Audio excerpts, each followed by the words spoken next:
ৰাজ্য চৰকাৰৰ কৰ্মচাৰীসকলৰ বাবে জনাব বিচাৰিছোঁ পুনৰ 5টাকৈ গুৰুত্বপূৰ্ণ খবৰ। OPS পুনৰ প্ৰৱৰ্তন, অষ্টম দৰমহা আয়োগ আদি বিষয় সন্দৰ্ভত পুনৰ কেইবাটাও ডাঙৰ আপডেট আহিছে, যিসমূহ সকলো চৰকাৰী কৰ্মচাৰীৰ বাবে অত্যন্ত জৰুৰী। সবিশেষ আপোনালোকক জনাব বিচাৰিছোঁ। ভিডিঅ'টো প্ৰথমৰ পৰা শেষলৈকে চাই থাকিব। জনাব বিচাৰিছোঁ আজিৰ প্ৰথমটো গুৰুত্বপূৰ্ণ খবৰ।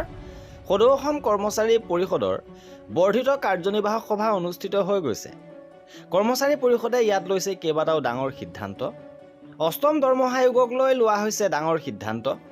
সমহাৰত নহয়, কেন্দ্ৰৰ সম পৰিমাণৰ দৰমহা আদায়ৰ দাবী। অষ্টম দৰমহা আয়োগৰ ওচৰত দাবী চনদ দাখিলৰ প্ৰস্তুতি। অষ্টম দৰমহা আয়োগৰ দাবী চনদৰ প্ৰস্তুতি।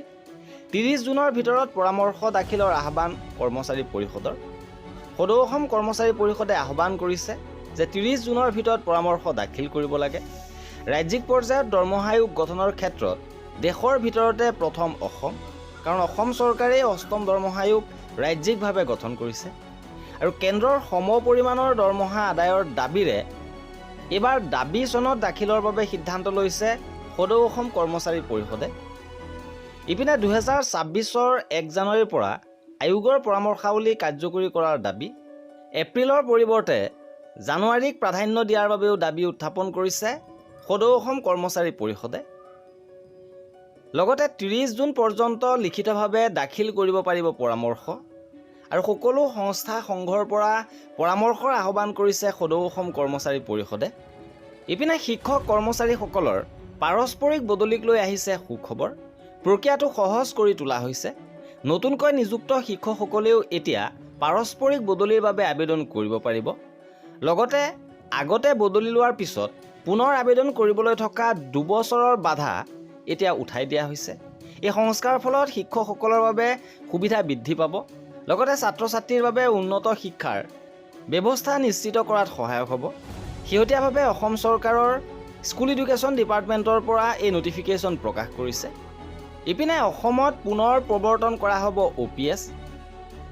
অসমৰ সকলো নিয়মীয়া চৰকাৰী কৰ্মচাৰীক OPS প্ৰদান কৰা হ'ব।